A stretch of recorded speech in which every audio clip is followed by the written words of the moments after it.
women are doing so many things and balancing so many things and going in so many different directions. And I think just all of humanity needs to be a little kinder to ourselves.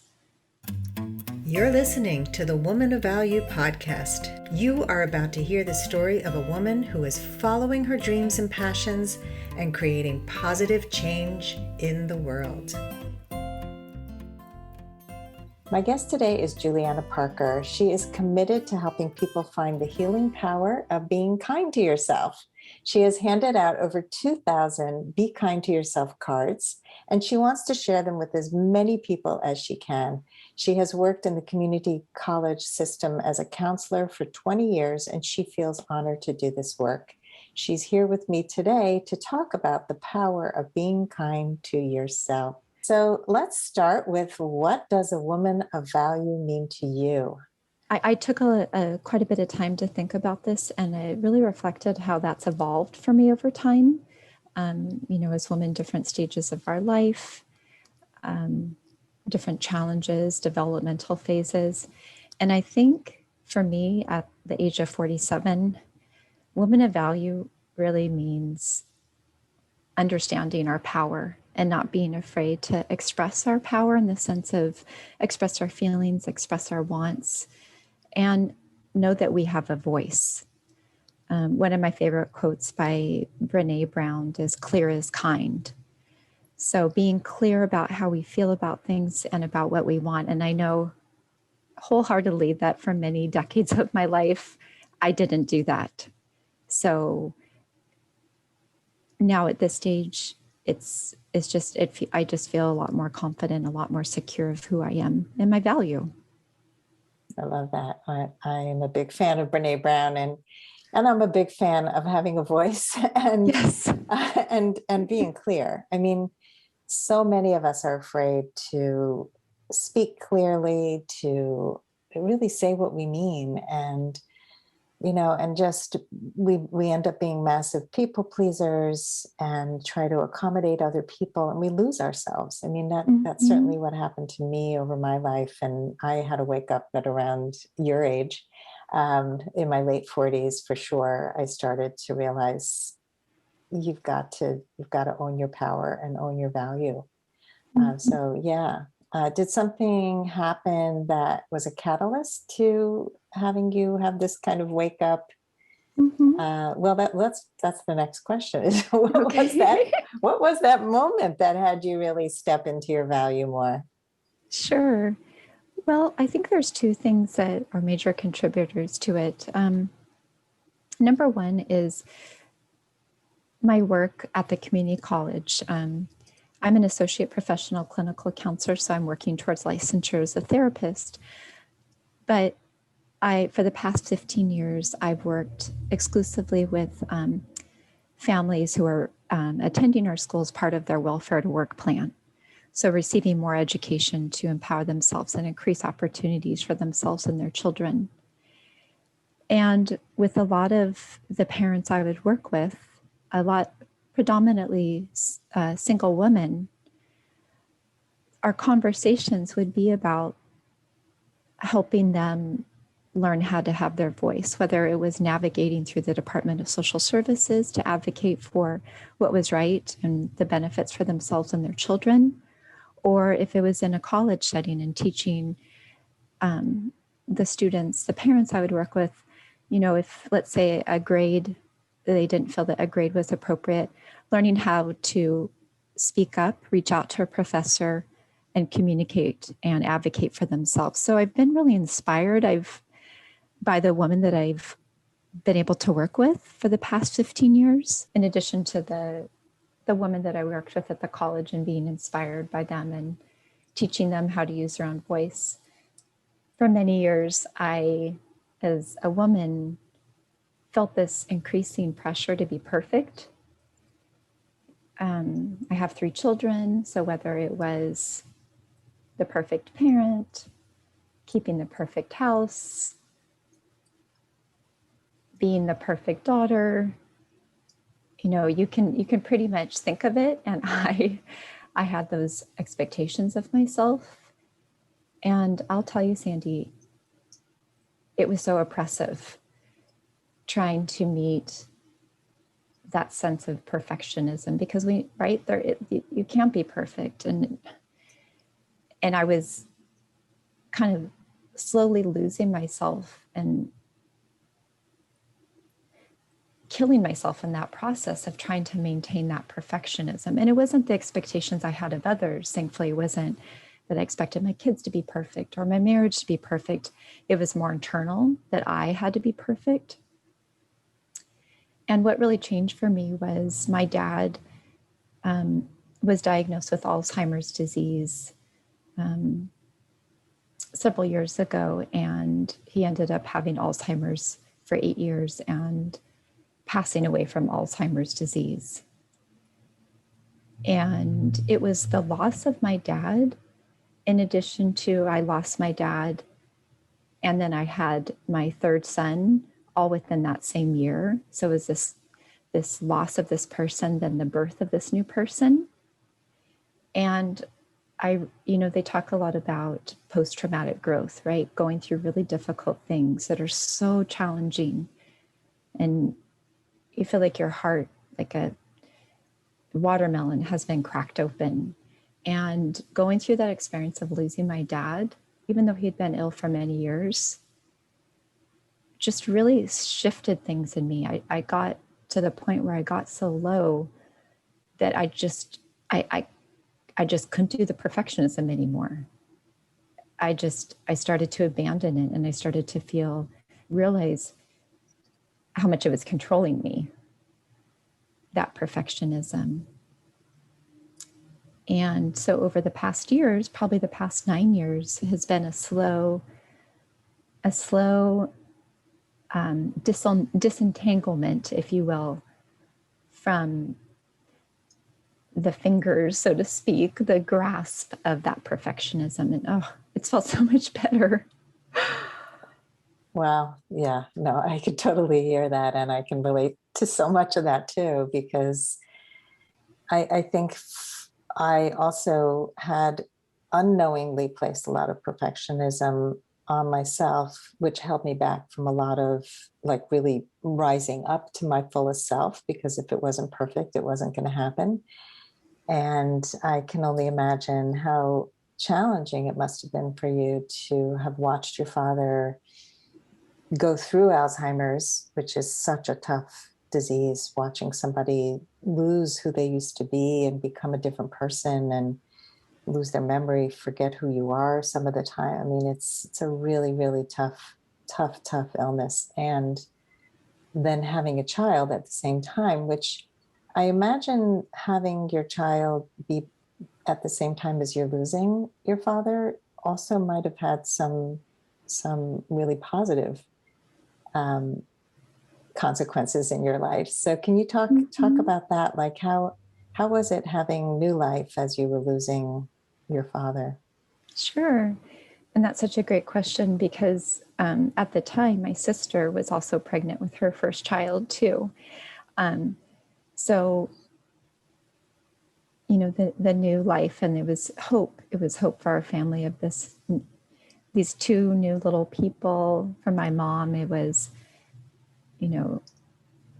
hope, that this new little life was coming in. And I think it also, going through that experience, Sandy, of then losing my dad and then having my son. And I did experience, on top of that, which I kind of understand now, some postpartum depression too, because there had just been so much. I finally just, after going through that, was just okay with being vulnerable. I finally got to that place where I could just be like, okay, this is just me, and this is just who I am. And it changed how I parented. I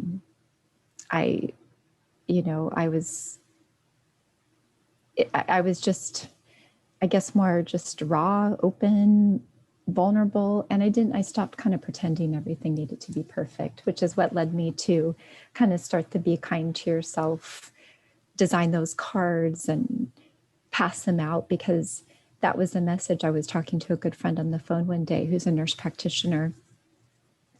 We weren't talking about medical things, just life. She's a old college roommate. And she said to me, I was talking, she goes, Juliana, you just need to be kind to yourself. And it was just like Brene Brown, clear as kind. It was so clear, but it's so powerful, right? I'm like, yeah. So, Dr. Kristen Neff, her work on self-compassion, right? Mm-hmm. I'm so inspired by that because I realized that's what was missing, Sandy, was just a lot of compassion for myself. I could be compassionate for others, but I was terrible at doing it for myself. And that was a game changer, I think, when I realized just how important that was to who I was as a person, to just be gentler and kinder with myself. Yeah. Yeah. Perfectionism is like having a taskmaster with a whip telling you you're not enough, you're not enough, do it better. And there is no self-compassion in that. And so many people suffer from this. It's a saboteur. I mean, it really is a saboteur. It holds people back from their highest self. So it sounds like the birth of these two small children, these little infants, was such a ray of hope and light in your whole family's life. Absolutely. It really was. And I do think, kind of my work with, who I'm so inspired by my work with our students who are attending college as part of their welfare to work plan. Many of them would come and sit in my office, Sandy, and just melt in my chair. It was like the first time probably all day they had stopped running. And we would talk and they would say, oh, Juliana, I know I should be doing this. I should be doing this. I'm in school. I know to have a better future, but I feel so bad because then I'm not with my child as much. And then we're at home and I'm studying and we have to take these long commutes. I have to take them on a bus and go here and go there. And there was so much just, guilt and shame. And that's kind of why a lot of that sprung from too, was I would have those cards in my office and give those to, which 99% were moms, single moms. I did have some dads, and I would just hand it to them. I'm like, you need to keep this near you to remind yourself to be kind to yourself. Yeah. Those shoulds are a killer. Right? We make those lists. Like, nobody's telling us this. This is us. It's self-imposed, like you said, Juliana. I place those expectations on myself, and we do. And just as easily, we can take them off. It's like a little secret nobody knows. I know.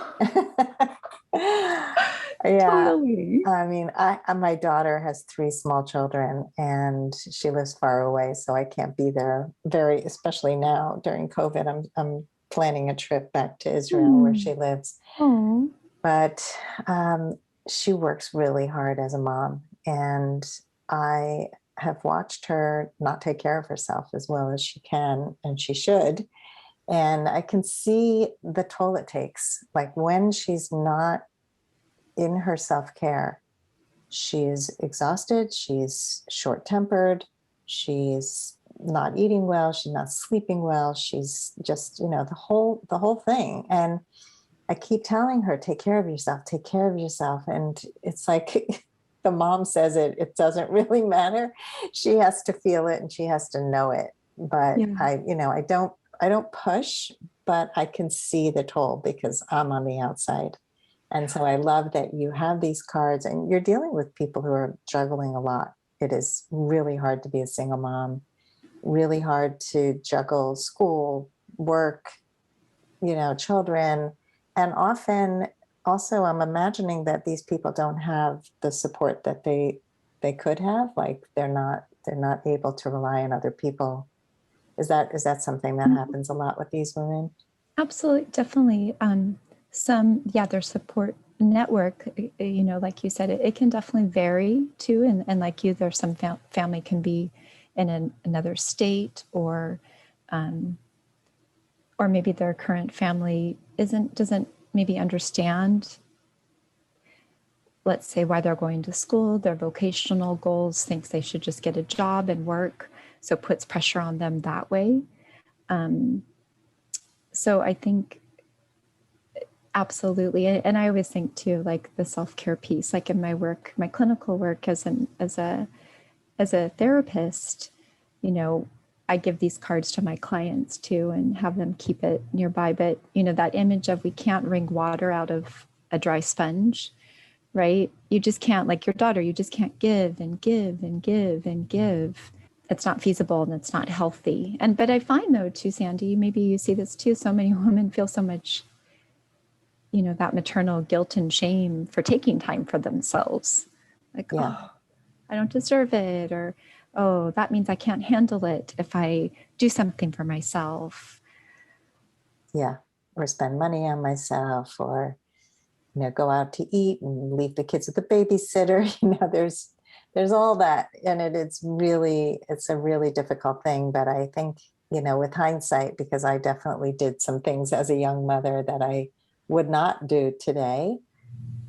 But hopefully you live and you learn, and Yeah. still as an entrepreneur, I've got to balance a lot of things, and I have to know, like tomorrow I'm taking a few hours off in the middle of the day and having lunch with a friend because it's important, and I walk every day, and it's just finding ways to nourish ourselves because we are always nourishing everyone else. Exactly.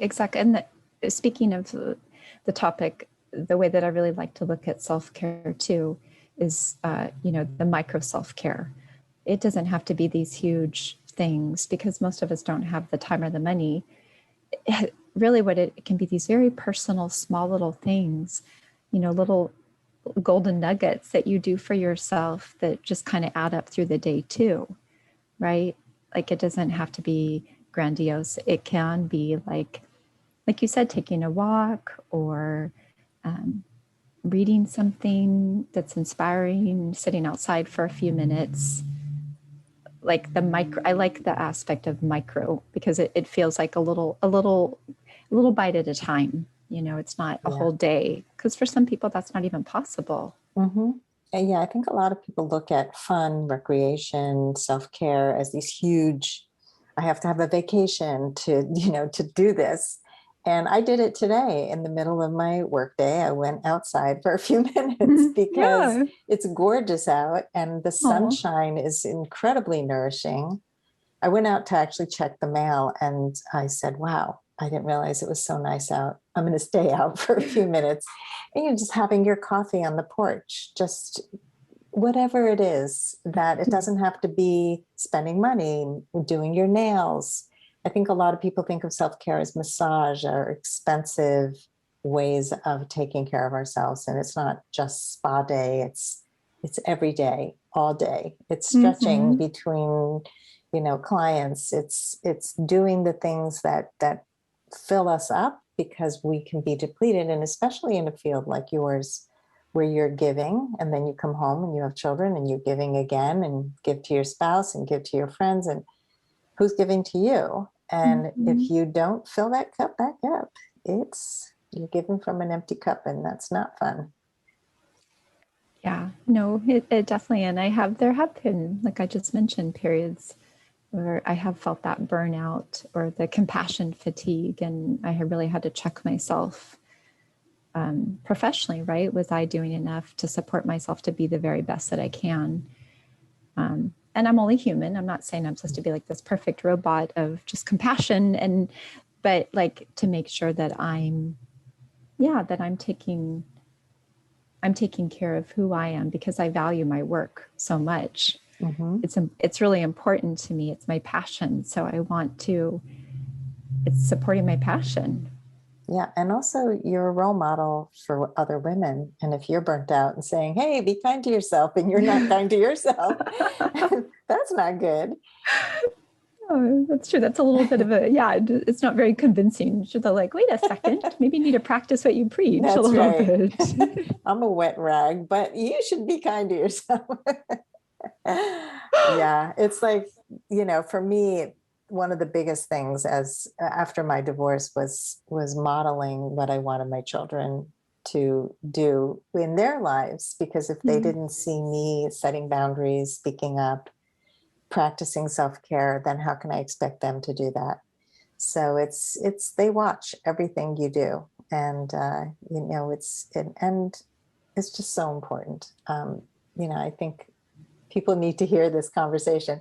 I would love to hear a little bit more about your cards. Okay, so we have two sides. So the first one just says "Be kind to yourself." It's just a cute little animal of some kind smiling, and then the back of it, which is probably hard to read, but it I says, can see it. Okay, good. Well, hold it up so that we can see it. Okay. Care and speak to yourself like someone you love. Oh, yeah. So that's lovely. Thank you. Yeah. So I've, for example, gave it to the checker at Ralph's one day. We were just chit chatting, and she mentioned to me a couple months ago, I still have that card you gave me.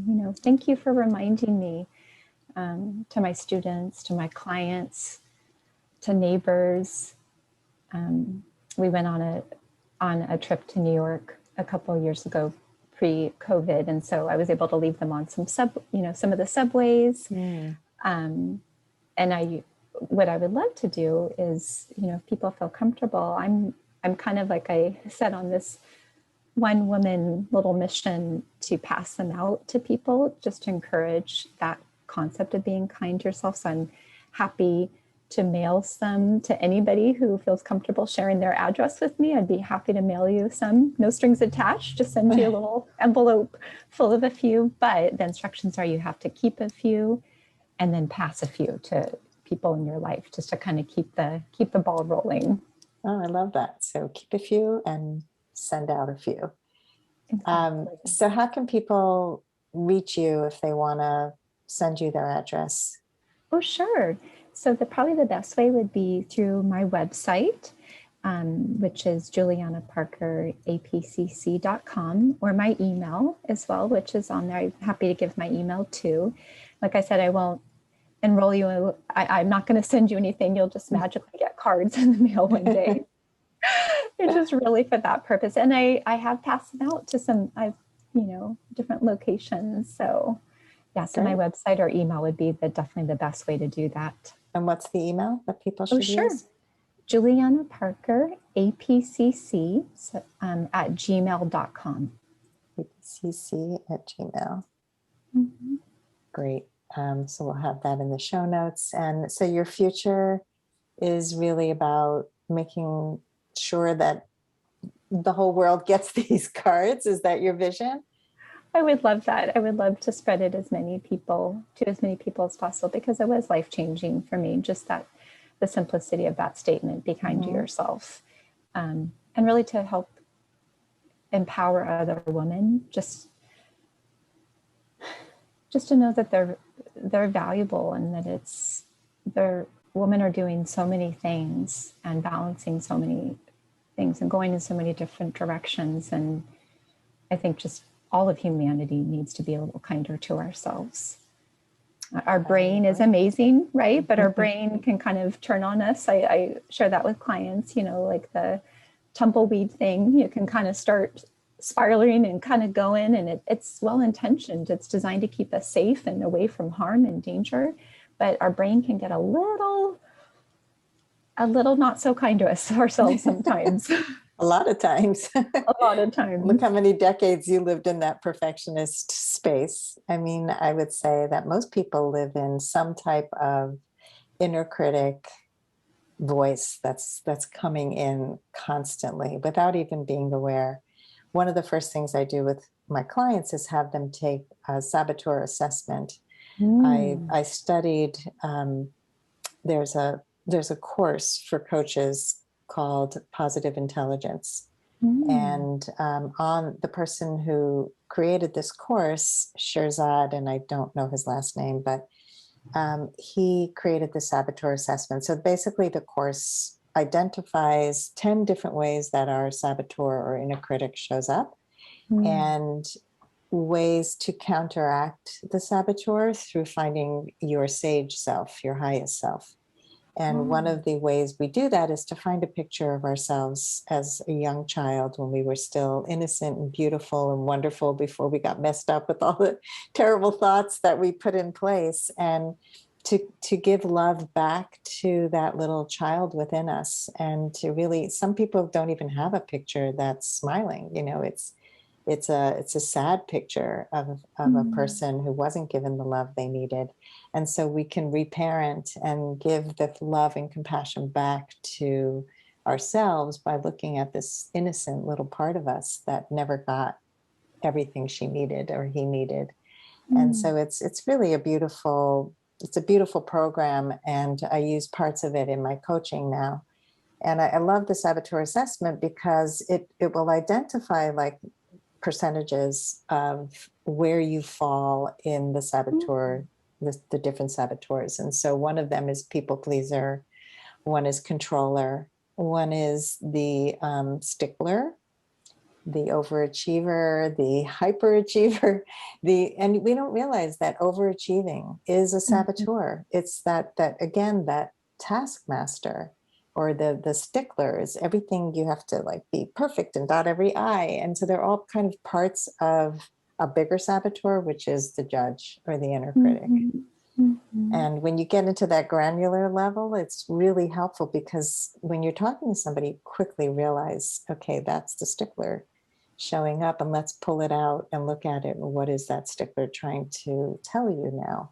How is it trying to protect you from something, you know? Mhm. Mhm. Oh, I love that. That's what an amazing assessment, because I think that is it's so true that there are those parts right within us, Mm-hmm. and I think as humans we tend to believe every thought we have, but we don't sometimes evaluate, right, if it's in our best interest, if it's a kind and supportive thought.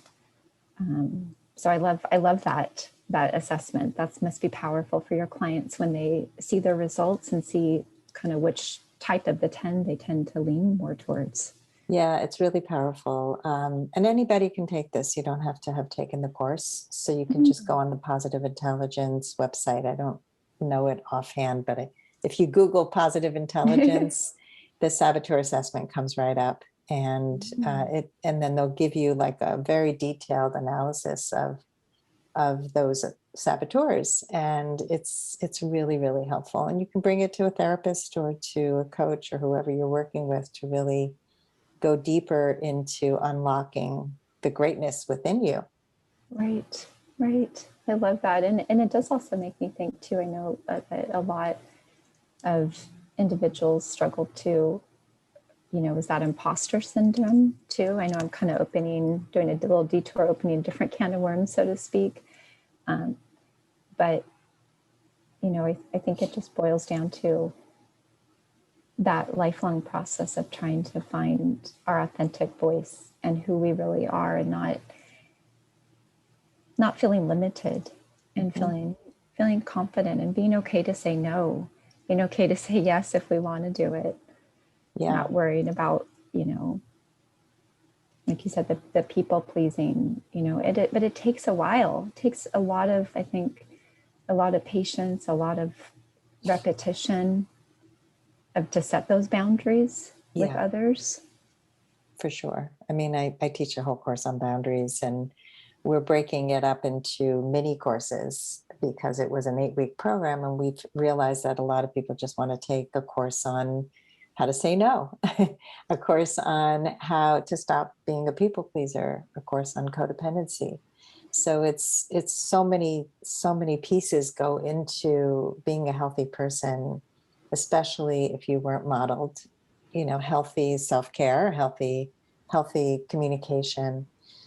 So we've talked a little bit about how to be kind to yourself. And I think a lot of Mm-hmm. people might still be questioning, well, I'm not really sure.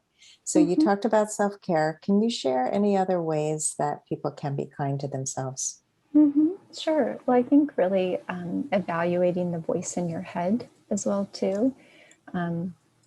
So, I bring into the Dr. Carol Dweck's, work on the growth mindset, and I love that word that you can incorporate in of yet. So I may not know it yet, or it's not exactly where I want it to be yet. So giving ourselves permission to make failures too, that has also really helped me. Just that growth mindset, like, yeah, we're gonna make mistakes, we're gonna have setbacks, we're gonna have, arguably failures, but that doesn't mean that we just give up.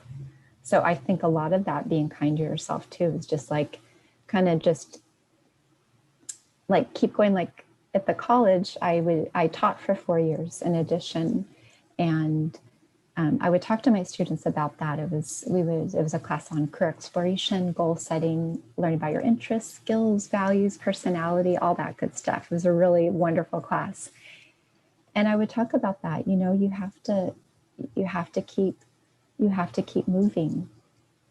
If you're in your head, if your voice is telling you you're never going to succeed, you have to challenge those thoughts. If you feel like you don't have the power to challenge those thoughts, then you need to speak to somebody who you trust and who will listen to you unconditionally, just to support you too, to encourage you with your goals. So I think really looking, Sandy, at the framework that we speak to ourselves, that voice as well is also really critical. Being kind to yourself, we've talked about self-care, as you mentioned. I think, other ways of self-care or other ways of being kind to yourself is just looking at who you surround yourself with, your support network. I used to share with my students, a slide at the beginning of the class. I would say you become like the 5 people you spend the most time with. So evaluating your relationships. Are your relationships supportive? Are they adding to my life? Is it an equal, partnership, taking and receiving? Because we've all been in relationships, right, where it was one-sided. So I think being kind to yourself too is doing that evaluation of just your relationships. I mean, I think being kind to yourself even expands out to the work you do, right? Are you in a work situation that's in alignment with your values, your skills? Do you feel satisfied? I know that it's not that easy just to change jobs, but just I think really taking an inventory of just who you are and assessing like these different aspects of my life. Are there ways I could be a little kinder to myself if I feel depleted? Are there things that I could do? Are there areas maybe that I'm missing? So taking a bit of an inventory as well too. I love it. I love all of these things. And it's actually pretty much what my 30 steps of becoming a woman of value are. Oh, good. The book that I wrote, Becoming a Woman of Value, How to Thrive in Life and Love, is so much about who you surround yourself with and whether there are toxic people in your life, and are you doing work that lights you up? And I remember back when I was doing work that didn't light me up when I was in my early 20s. I lived in Manhattan, I had to pay rent, and I needed to have a job that paid, but my background was in art and I didn't know how to make money at art. So I did graphic design and I didn't like it. It was very dry and not creative for me, but I would come home every day and do my art and work out and spend time with friends and do things that filled me up because I was working in a job that did not. And one of the first things my husband said when we got married was, quit that job.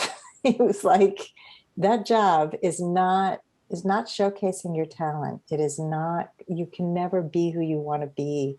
And you have so much talent. And he encouraged me to illustrate a children's book we were traveling because he's a comedian. And so we were on the road for the first like 3 months of our marriage. And I was creating a children's book while he was doing his performances. So, I needed that courage and that support, like you talked about, to have somebody who believes in you and your goals. And I believed in his. Like when he found it really difficult at one point when we had a big crisis in our life to continue with the comedy. And I was really sad because that was his light. That was the light that he brought to the world. And I didn't want him to lose that. So when you're with people who really support the light within you, the light grows. Absolutely. And I think I even had this conversation with someone the other day, a teenager, and I explained sometimes there are people that come into your life for a season, and for a reason. Yeah. But sometimes they may not stay. It was just for that part of your life. But I love that, about your husband and just about how you taken the job, because kind of going back to that, I have this thing that I'll draw on my whiteboard with my students, where I'll tell them, I said, a lot of us think we have like the work box, the family box, the friends box, the home box, the fitness box. We just think we can put in these categories. But what happens is that when there's, when things aren't working well in one of those boxes, they don't have a lid on them. They flow out and they flow into everything else. So it's almost like an aquarium, right? You drop a rock in one and it kind of waves everywhere. So, I would talk to them about that. Like, take this opportunity to learn who you are, what you want to be, what your interests are, because it just creates such, so much more beauty, calmness, satisfaction, and all these things in your life, because you think the boxes are unrelated, but they're not. They all flow together. So if you're experiencing, a work situation is very unfulfilling, come the weekend, sometimes it's hard to feel all revved up, like, yay, when Monday you have to go back. So you just, once again, it's just taking inventory, right? And just prioritizing yourself. Yeah, I love the inventory. I don't think people stop. It's just they're constantly in process of being work, busy. And then you never stop to assess, am I happy? Do I have options? What are my choices?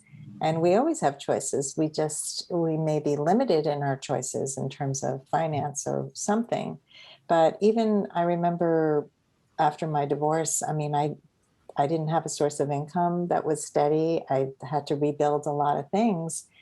And when my daughter moved to Israel with her family, I was like, how am I going to get there? I can't afford to travel. And then I thought, well, how can I afford to travel? And I had points, that airline miles, but they had expired. So I was like digging to find out, like, what do I have? Because we traveled all the time when he was a comedian. We were always on planes and going places, but I never kept track of anything. And so they had expired and I had to get them back. And I talked to somebody about, how do I get them back and what do I need to do? And I finally had enough points to be able to go to her. And so that was an amazing thing. Just being able to find creative ways to do the things you want to do the things that light you up, because it doesn't always mean, you don't always have to feel limited by the things that you think you're limited by. Absolutely. Yeah. So Juliana, are you ready for the lightning round? Oh, yes, I am. Please bring it on. Okay, here we go. Okay. Fill in the blank. I used to think I wasn't blank enough. I wasn't enough. I wasn't good enough. Enough. Perfect enough. What was the number one thing holding you back from becoming a woman of value? The pursuit of perfection. Yep, that's a killer. And the next question is, what is the best advice you can give to a woman who wants to become more empowered? Undoubtedly, it's kind of my mini mission here of learning how to be kind to yourself. Yeah, I kind of figured you were going to say that. I don't know, wild guess. You're very, good guesser. What advice would you give to your younger self? I will definitely just to speak up more, that you're important, and you have a voice, and you're you, and that's okay. That's enough, just to be you. Yeah, it's more than enough. Yeah, people are like, well, I don't know how to be me. What does that even mean? Mm-hmm. And that's a whole other podcast episode. What is something that people often get wrong about you? Well, I'm pretty, I'm quiet, I guess, in a way. I mean, I'm outgoing, but I think people, I've been told like, oh, maybe you just seem so nice that they can't see me getting angry, but trust me, I do have it inside of me. Okay, so people just think you never get angry. You're just just calm all the time. Yeah, you're superhuman. Yeah, I'm like, no, I am not, my friend. And anger, people are so afraid of anger. It's actually, I think women in particular have been told, don't be angry and don't get angry, just temp it down, and Mm-hmm. it's a very misunderstood emotion. And I think often anger is like when a value is stepped on, when you have a need that isn't met or somebody really crosses you. It's good clues for what's important to us, and we often ignore those clues. So I think it's okay to be angry. It's not okay to lash out at others, but if you do, then you can always say, I'm sorry. Right? Exactly. That's true. And I should say, just with my being a mom of 3 boys, when they're angry, they're angry. There's not really like, let me think about it. Oh, I don't think I have a right. They're just like, I am what I am. And I've learned from them about that too. Totally. I learned so much from my kids too. Right. So finally, Juliana, how would you like to be remembered? I would like to be remembered as a person who helped other people see the beauty and the value and the uniqueness of them, that I helped them put those glasses on or take the glasses off, however you want to see, just to really see what I see so they could see it for themselves. Beautiful. Well, thank you, Juliana. This has been a juicy conversation. It's such an important one. It seems simple, be kind to yourself, but it's really complex and has many layers, but it's not hard to do. And I hope that people will take away some of the tips that you shared, the importance of self-care and being kind to yourself and stopping the self-beat up and the need to be perfect and all of the things that we do to ourselves. So if you can share again how people can find you. I know you're also on Instagram, so so just give us your website one more time. Oh, sure. And your Instagram handle. Absolutely. So my website is Juliana Parker, APCC.com.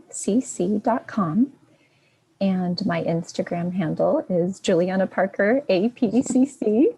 I kind of went for the simple. So, and then the APCC, like Apple, Paul, Charlie, Chocolate. So, which is Associate Professional Clinical Counselor. So APCC is much shorter. And now I want chocolate. Yeah. We all need chocolate. That's right. We all need chocolate. We all need chocolate. It's simple, but it's delicious. Yes. It really is. But I've just so enjoyed this opportunity, Sandy, to meet with you and spend this time with you and just have the honor to, speak to your podcast listeners. I really, really appreciate it. And I appreciate the work you do. It's incredible. Thank you, Juliana. If you would like to step more fully into your value, grab a free copy of The Ultimate Guide to Becoming a Woman of Value on my website, thewomanofvalue.com. Just click the link at the top of the homepage. And if you haven't already done so, be sure to click the subscribe button in your listening app. And if there's something in this episode that inspired you, please share it with others, because the more we share these inspirational stories, the more women of value we will have in this world. I'll see you next time.